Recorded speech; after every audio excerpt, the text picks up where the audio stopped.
Hey, how's it going, guys? So here we are back again at the Python BACnet Stacks playground. So this is like some AI generated course content aimed at the basically it's a HVAC controls technician. That was me. So the person who wants to learn how to code, how to collect data. Most of our building automation platforms aren't meant for people that they don't want to code or they don't know how. And then once you get into more IoT applications, you have to code, you have to know Linux. So if you want to go above and beyond being an HVAC controls technician, I would highly recommend follow along.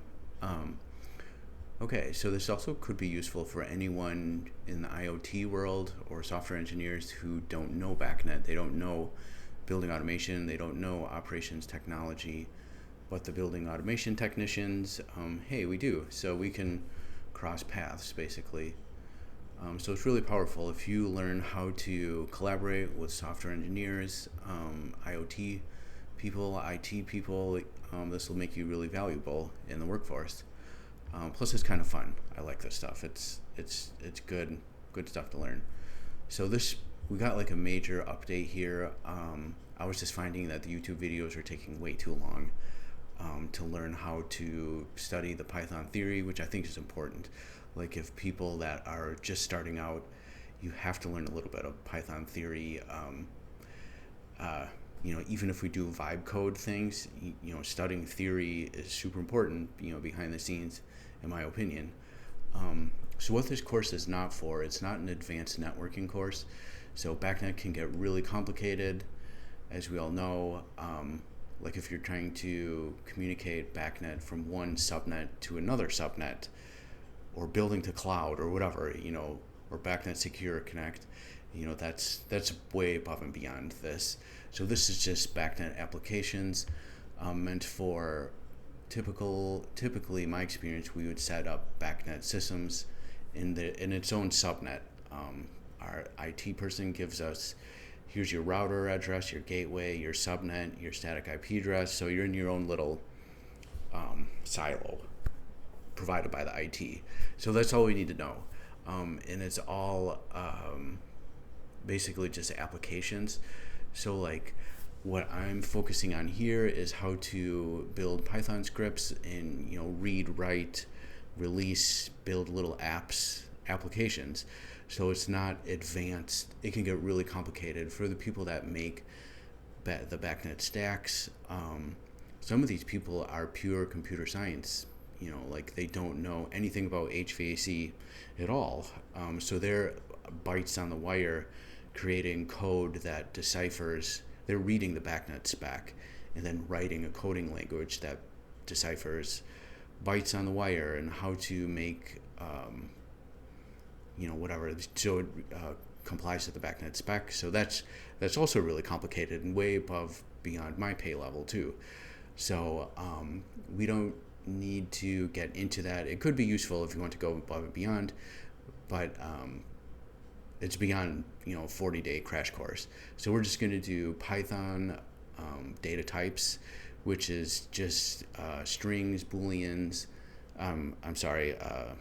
Strings, floats, integers, and BAC pipes and BAC0. Under the hood, they are converting complex data types, primitive data types that BACnet defines, like raw data types or real numbers. So we don't have to worry about any of that because we just convert it into Python world, which is easy for us to understand. Okay, so the next thing that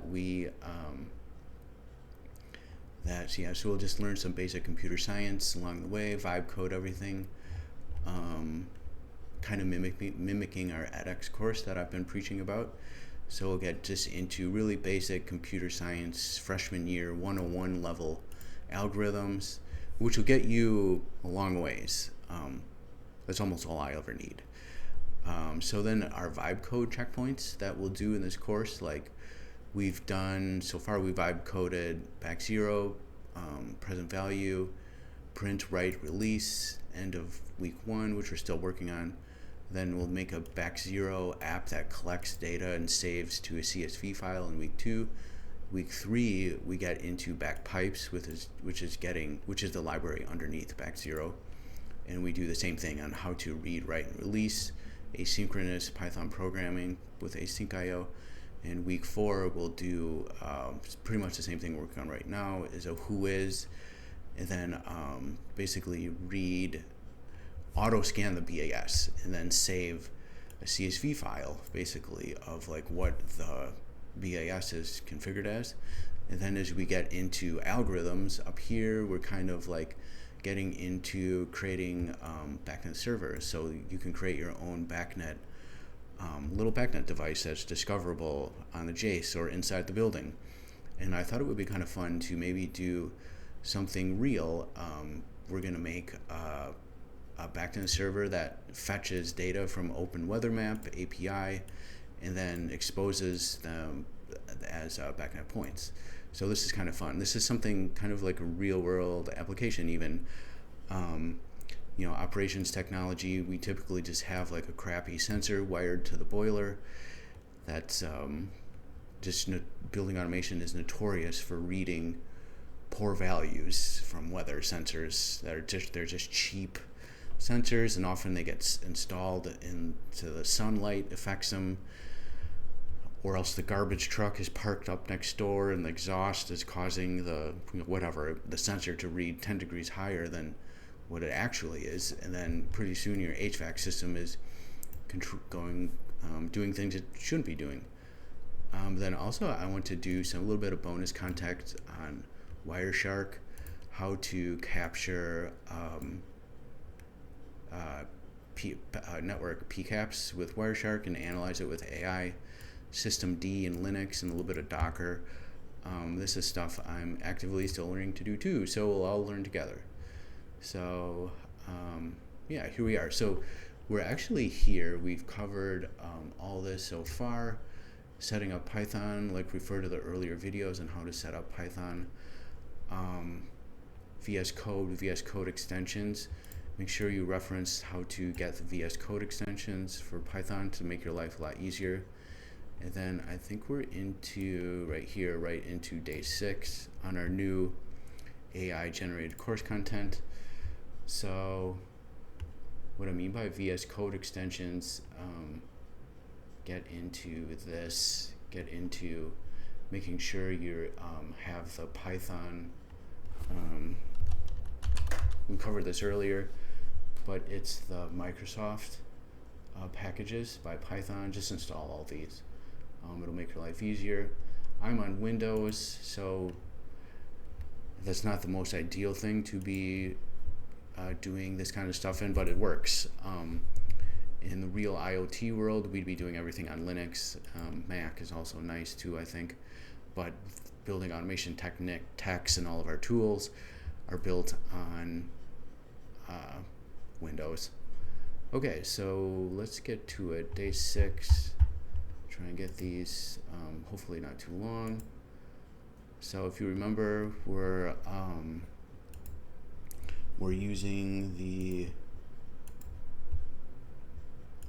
BACnet Discover tool, which I think is like a nice tool to use. It's easy. I used this a lot when I was a technician. So remember, just select your NIC card, and we talked about the BACnet instance ID ranges on the last video. So our last video, we're talking about this is doing a whois, BACnet whois right now. Then the fake devices running on Raspberry Pis are responding with a BACnet IAM message. So they're responding IAM. So these are our fake devices. Also, those are here in the repo if you want to run the fake air handling unit and fake VAV, which we'll get into even more in coding this. You're just running it in the same, you do this in Linux on your Raspberry Pi, and then you'd be doing same way that I'm running my scripts with a Python. What's the name of our file? Script lesson. We'd be doing, this is our lesson from yesterday. You'd just be running the same way, and then the script will come up as a discoverable BACnet device, and that's how I was reading it in here. So, okay, so yesterday we had some issues with the BAC0 stack. So if we do Python, I rename this file as BACnet vibecode app1. We ran into some issues where this, oh yeah, see, okay, so this is, we talked about this every time too. It's like when we run a BACnet application on our computer, you know, even in Python, we have to close out of other BACnet applications because the operating system can only handle one BACnet application at a time. It's just the way BACnet works. I think we talked a little bit about that, that it's an inbound protocol, not like HTTP or MQTT. That's an outbound protocol, I think. If I'm describing that right, you can have many instances of MQTT or HTTP running at the same time, but BACnet, we only get one. So close out of that. Now, if your script shouldn't error out. So we had some issues yesterday where this wasn't working.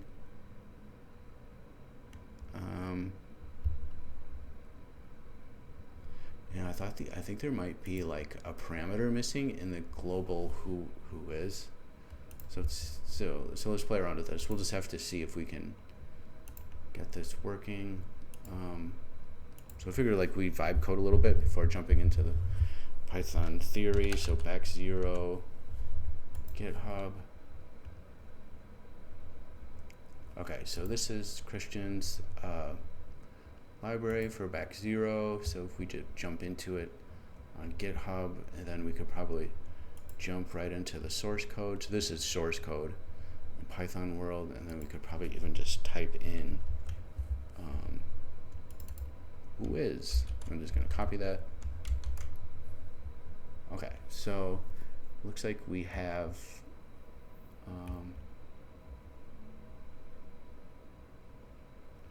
couple places in the repos say like there's who is located here. So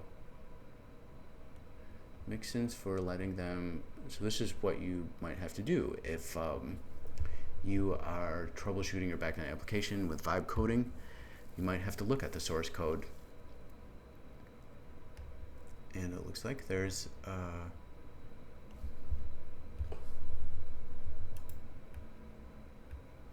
this alias.py. I could have swore there used to be a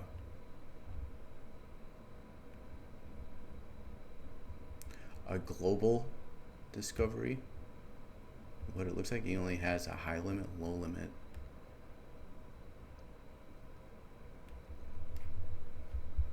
Okay, so let's just copy. I'm just going to download this. So we can just say, you know, open up ChatGPT or chat from yesterday. See if I can find it.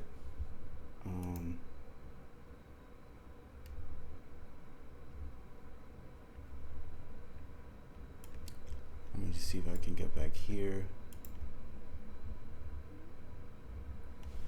Okay, so this is our chat from yesterday. So I'm just going to say no devices coming through on the who is. Paste that in here. Copy you. Just say why is that? I'm also wondering if it's like something to do with Windows firewall or something. So I'm just going to tell ChatGPT, this is the source code from here, alias.py. Are we missing a global option for something? I know the old version of BAC0 had a global feature, but then maybe that was taken out.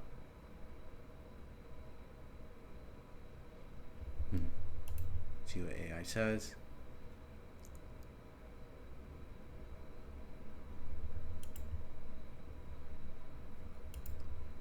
think there also was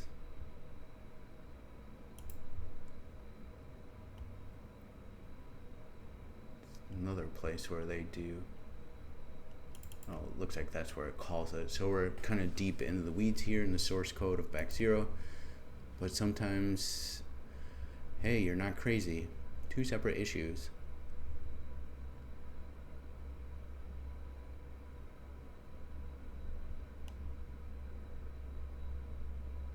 So it looks like they're, wow, interesting. Alright, so it's already getting into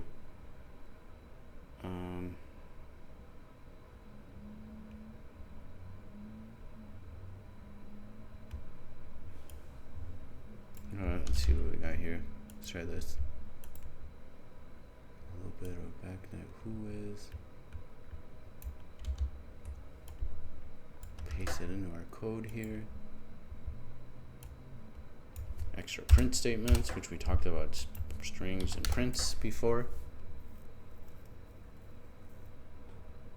Starting who is, and it's gonna wait for 5 seconds. So 0 devices. All right, so maybe I'll just have to figure this out a little bit on my. Oh, there we go.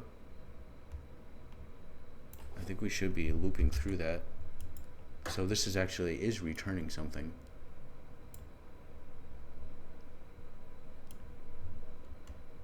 Which I think is the 3 devices. So we're kind of getting deep into maybe a little bit about how backpipes works. So like this is like what I'm talking about under the hood that backpipes handles. Like this is getting into messages on the wire. So backpipes will handle this all for us, and we don't really have to get into the weeds a whole lot. Let's see what this says now.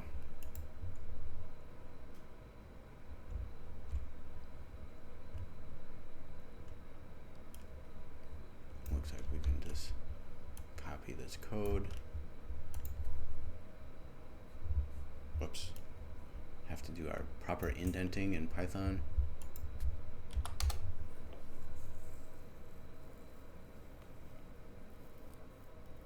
I have a feeling there might be some.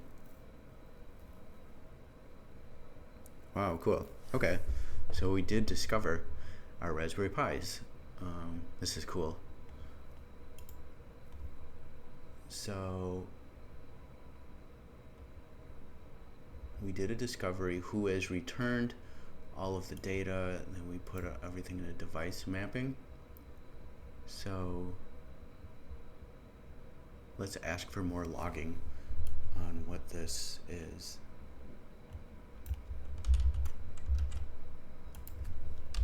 More logging, please, on the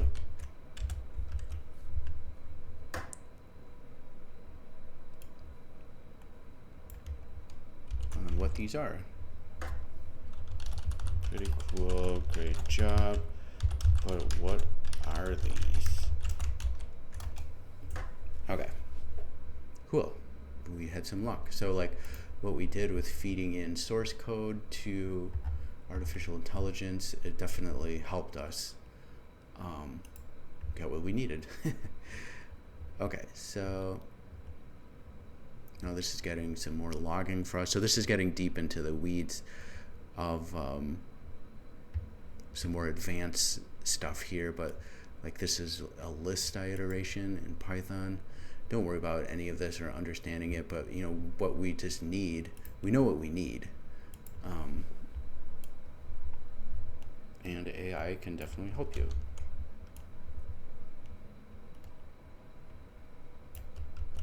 Here we go. So let's see what this says.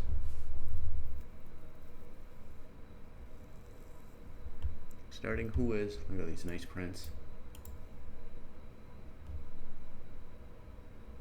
Wow, so these are all attributes of BACnet.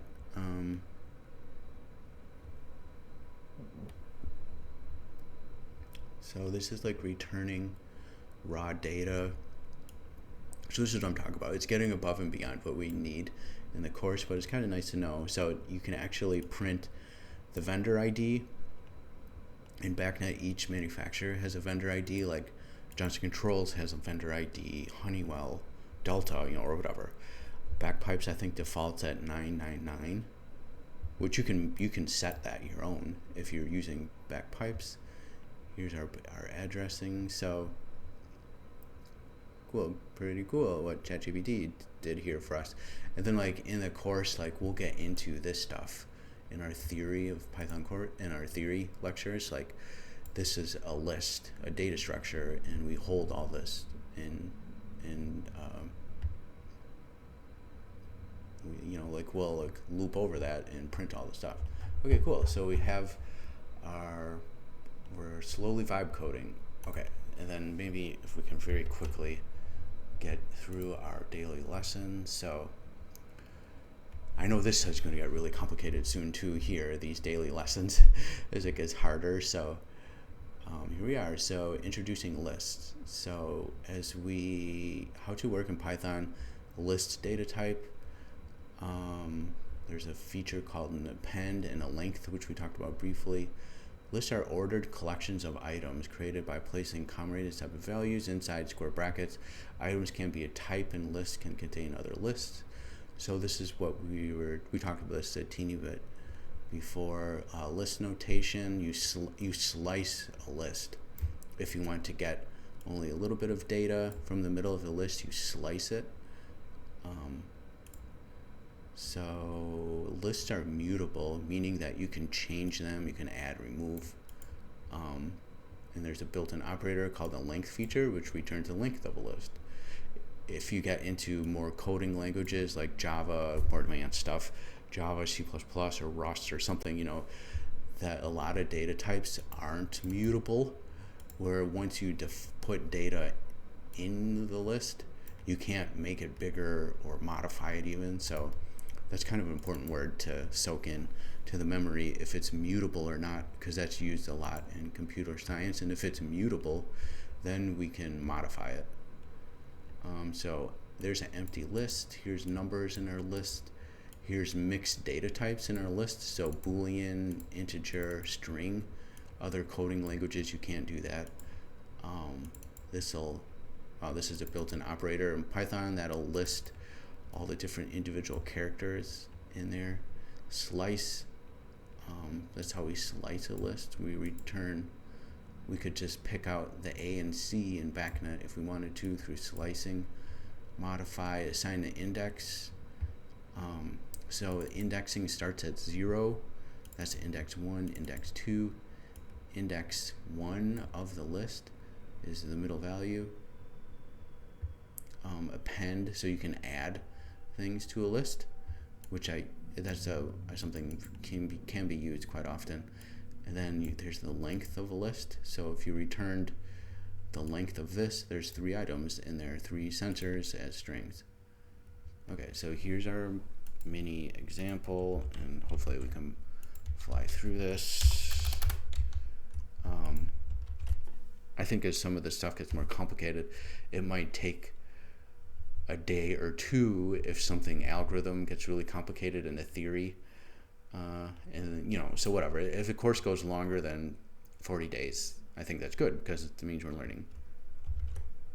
Okay, so Python script lesson. Here we go. So this is kind of like mimicking the data that we did in our whois. We did all this. That's like there's data in all of that, even held inside of a list. Can you see that? That's a big list. In the script here, that defined a dictionary actually, but we actually appended data to the list.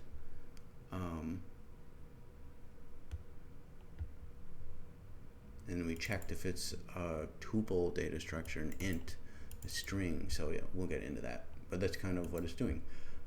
It's kind of mimicking how our BACnet data looks like. In very simplified form, it's a list with 3 things in there. Okay, so if we print our script lesson, so what does it ask us to do? Create a list called temps containing the values. Print the first and last. Okay.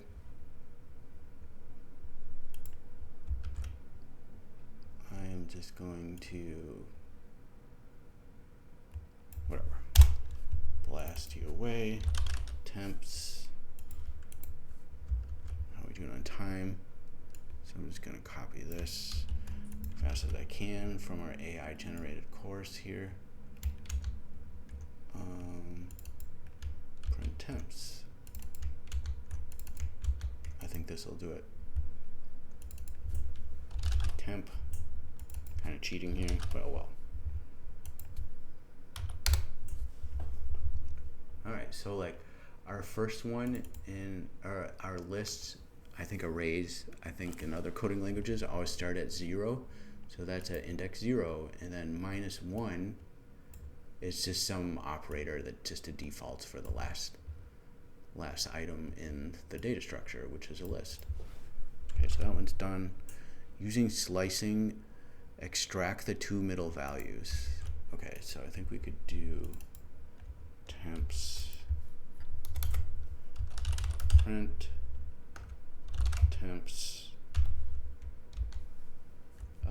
Okay, so we could just do 0, 1, 2, 1, 2. Actually, maybe we have to do 3. There, guess that did it. So we printed these values by slicing, by asking for it to return positions between 1 and 3, I guess. So that's how we got the middle 2 values. It's this slice operator, where how they define it, I think it's kind of confusing. So like strings, list support indexing, and slicing, index 0 refers to the first element, and then negative indices count from end, and the slice notation start and stop returns a new list of data that you from start up, but not including stop. Okay, that makes sense. So we start at 1 and then not including the stop. Okay, this is a good refresher for me.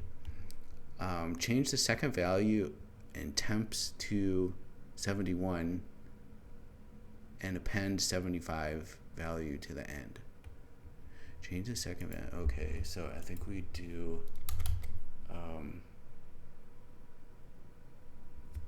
so I think what we'd see, we could say temps second value would be the first thing in the equals 72. Oh, 71. 71. Let's print temps again.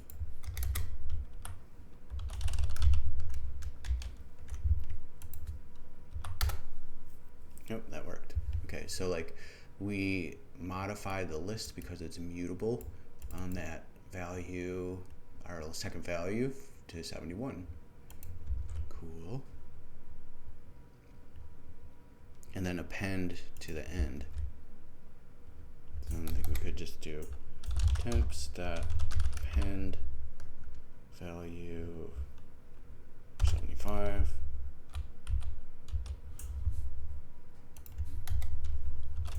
Print temps again.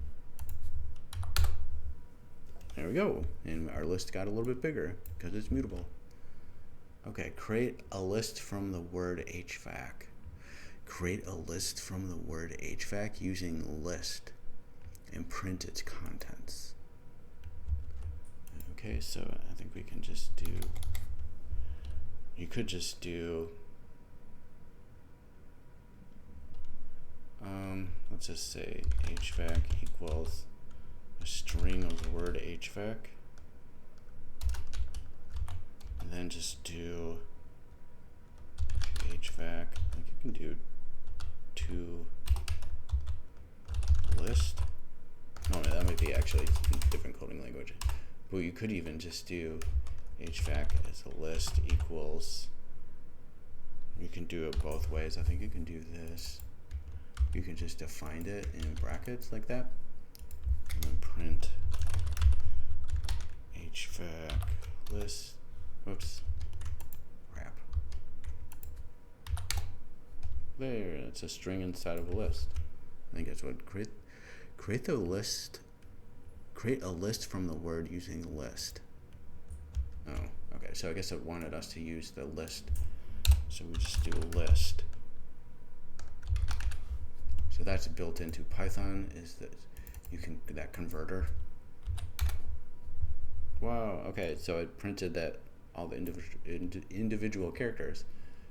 And then we could print the length of that new data structure with the length operator. 4. Okay, so because there's 4 characters in the word HVAC. Okay, cool, fun. All right, so hopefully these lessons don't get too long, but I'm having fun. Hopefully you guys are too, and we'll catch you on the next one.